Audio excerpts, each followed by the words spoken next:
Bonjour, ici Justin pour actualité-dvd.com et aujourd'hui je vais vous parler de Clou, le film, version française de Clue the Movie, en format Blu-ray. Réalisé par Jonathan Lynn, le film met en vedette Eileen Brennan, Tim Curry, Madeline Kahn et Christopher Lloyd.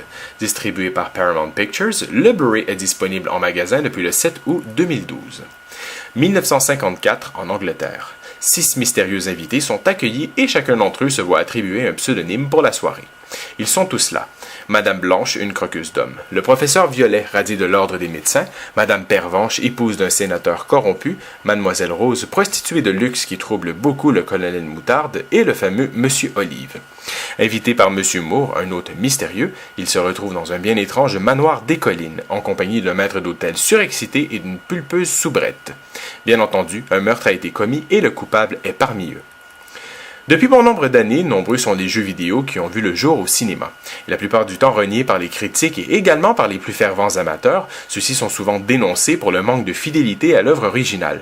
Et bien avant la sortie du tout premier film basé sur un jeu vidéo en 1993 avec Super Mario Bros, les studios Paramount ont tenté le coup en 1985 en adaptant au grand écran Clou, l'un des plus populaires jeux de société.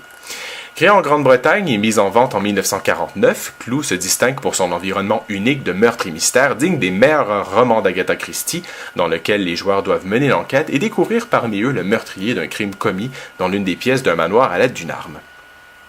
Mise en scène par le réalisateur des films My Cousin Vinny et The Whole Nine Yards, Clou surprend du début à la fin en donnant la seule chose qui manquait à l'histoire, un motif. Pourquoi tous ces personnages se retrouvent-ils dans un manoir?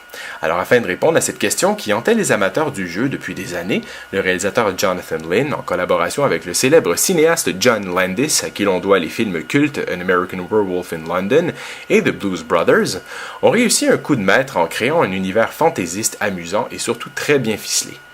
Sur fond de guerre froide et de crainte d'une invasion communiste imminente, l'histoire captive et vous serez surpris à quel point le film maintient son public en haleine jusqu'à la toute fin. Bien sûr, certains éléments du jeu ont été modifiés à des fins purement cinématographiques afin que tout coordonne. Par exemple, le nom de certains personnages a été changé et certains ont été ajoutés à l'histoire. Mais cela n'affecte en rien le cachet initial du jeu, car ces personnages hauts en couleur, énergiques et merveilleusement bien joués sont tout simplement mémorables.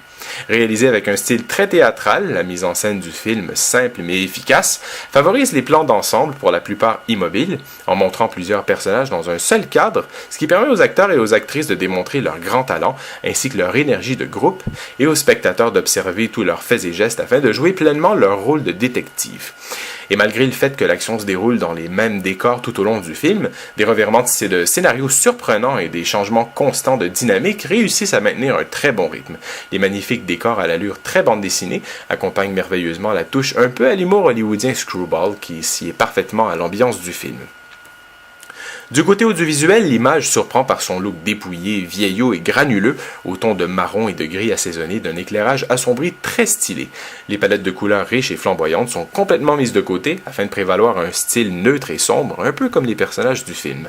La définition de l'image est quant à elle très bien rendue, avec des détails et une clarté impressionnante sans aucun artefact apparent.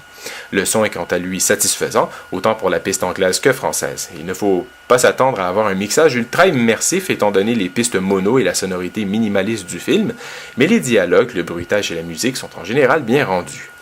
Du côté technique, des pistes sonores en anglais DTS HD Mono, français Dolby Digital Mono, espagnol Dolby Digital Mono et portugais Digital Mono sont disponibles, ainsi que des sous-titres en anglais, anglais pour malentendants, français, espagnol et portugais. L'image est présentée en format panoramique 1.78. Pour les suppléments, Clou se démarque non pas pour ses suppléments qui sont quasi absents, mais pour sa grande originalité à proposer 3 fins alternatives. Le Blu-ray vous offre la possibilité de visionner aléatoirement l'une des 3 fins disponibles sur le disque, ou plutôt de les visionner l'une après l'autre sans interruption.